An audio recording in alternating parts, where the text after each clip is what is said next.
집안의 많은 문제 중에 하나가 이 말을 우리가 너무 지나치게 강하게 써서 그 말로 인해서 상처를 받고 서로 간의 마음의 부조화가 더 증폭되는 일들이 많이 있습니다. 부인들께서는 대체로 남편분 이렇게 직장에 다녀오시면은 뭐 신었던 양말이라든지 이런 것들을 좀 세탁하기 용이하게 바로 세탁실에 있는 그 빨래를 모아놓은 통에 좀 갖다 놔주면 좋겠다고 늘 부탁을 하시지 않습니까? 틀린 말은 아니죠. 그래야지 또 바로 세탁도 이어질 수도 있고요. 그리고 아무리 그 가까운 가족이라도 양말 같은 거는 자기 게 아닌 다음에는 손으로 짚기도 좀 불편하지 않겠습니까? 그건 틀림없이 옳은 말이지만은 또 배우자분께서 그것을 그 말을 일부러 지키고 싶지 않아서 양말을 아무데나 벗는 건 아니지만은 이제 집에 왔구나 하고 좀 쉬는 마음에 거기까지 가는 것이 세탁실까지 가는 것이 귀찮아서 씻고 나서 갖다 놔야지 해놓고는 화장실로 시치러 들어가시면서 그 앞에 놓고는 까먹는 경우도 있지 않겠습니까?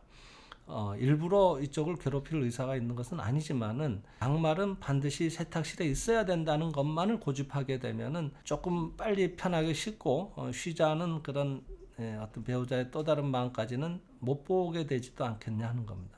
그럴 때 거기에 걸려서 당신은 왜 내 말을 무시하느냐라든지 그런 것들을 자꾸 지적하게 되면은 나 씻고 그저 갖다 놓으려고 그랬는데 깜빡한 거지 내가 일부러 그런 건 아니다라고 또 남편은 항변하게 되고 그래서 서로 자기 얘기만 하다 보면 그것이 다툼의 원인이 될 수 있다고 하는 겁니다. 집에 자녀분들 계신 부모님들께서는 왜 가령 자녀가 내일 중요한 시험을 앞두고 있는데 시험 공부에 매진하지 않고 컴퓨터 같은 데 앉아서 게임에 열중하고 있는 모습을 보시면은 어떠십니까? 화가 나죠.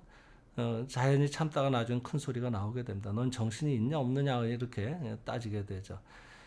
그때 자녀분들은 대체로 죄송합니다 하고 바로 가서 공부에 집중하느냐 하면은 오히려 더 반하장식으로 나 이것만 하고 지금 하려고 다 마음 먹고 있었는데 엄마가 그래가지고 나 안 할 거야 하고 오히려 꽝 하고 문을 닫고 방에 들어가는 경우도 있습니다.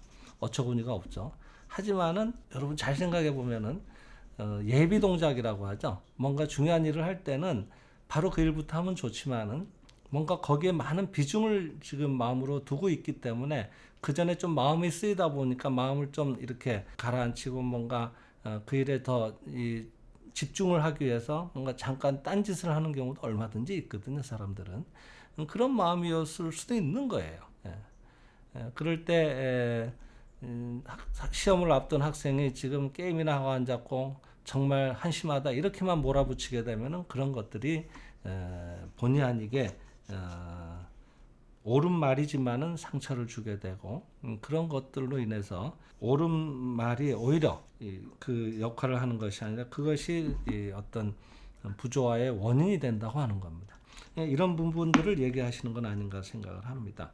무문간의 얘기도 소개를 하시면서 이 부분은 좀 어려우니까 그 풀이를 좀 말씀드리면은 레일 위로 차가 달릴 때 곧바로 달릴 수 있지만은 꼭 그 위에서만 달린다면은 탈선한 우려는 없지만은 그 한 가닥 선로 위로만 달려야 된다고 해서는 반대편에서 돌진해 오는 기차가 나타났을 때는 피할 길이 없으므로 정면으로 충돌해서 부딪힐 수밖에 없다는 얘기를 하시면서 레일 위의 기차는 안전해 보이지만 융통성이 없다 그랬습니다.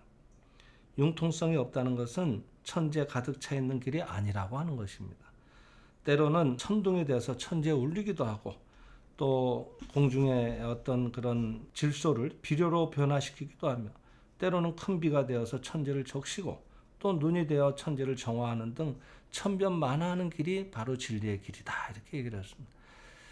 그러니까 너무 강직한 분들, 고지식한 분들, 옳은 분들, 이래야 된다는 틀이 강한 분들이 오히려 주변에 보면은 주변 분들이 그분으로 인해서 힘들어하는 경우가 많고 자기 자신도 그 주변인들이 자기 뜻을 따라주지 않는 것 때문에 힘들어서 같이 이 마음의 그런 어두운 일들이 그런 마음의 어두운 심정들이 모이고 쌓여서 집안에 불화를 불러오고 병불행을 불러들이는 경우가 제법 많습니다.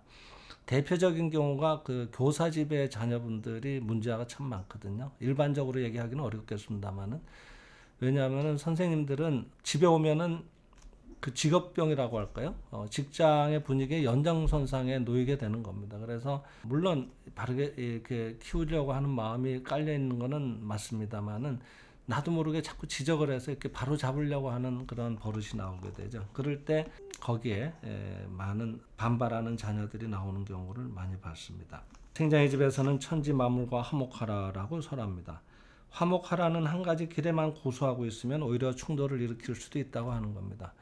그러니까 아까 환자 얘기를 했습니다마는 친절한 의사가 환자의 상태에 대해서 당신은 열도 아주 많고 이대로는 곧 죽을 것 같습니다라고 얘기하면은 이분은 병하고는 환자의 상태하고는 화목한 꼴이 되지만은 거기에 그대로 있는 대로 말씀을 했으니까 그래서 증상과는 화해했지만은 그 환자는 살릴 수 없지 않느냐 하는 것입니다. 그래서 여기 177쪽에 참된 길이라고 하는 것은 하나에 집착하는 것이 아니라 때에 따라서 종횡무진으로 모습을 바꾸고 그것으로 인해 모든 것이 살게 되는 길이어야만 그것이 참된 길이다. 그러니까 때로는 관세음보살처럼 상냥할 필요도 있고 때로는 부동명왕 대일열애가 모든 악마와 번뇌를 항복시키고자 분노한 형상으로 나타난 형상이 그 부동명왕이다 이렇게 하셨는데 여러분 그 사찰 같은 데 가보시면은 일주문 같은 데 들어서실 때 사천왕상이라고 해서 아주 험상궂은 모습을 하고 계신 분들이 계시죠. 그런 때로는 모습으로도 나와야 된다고 하는 겁니다.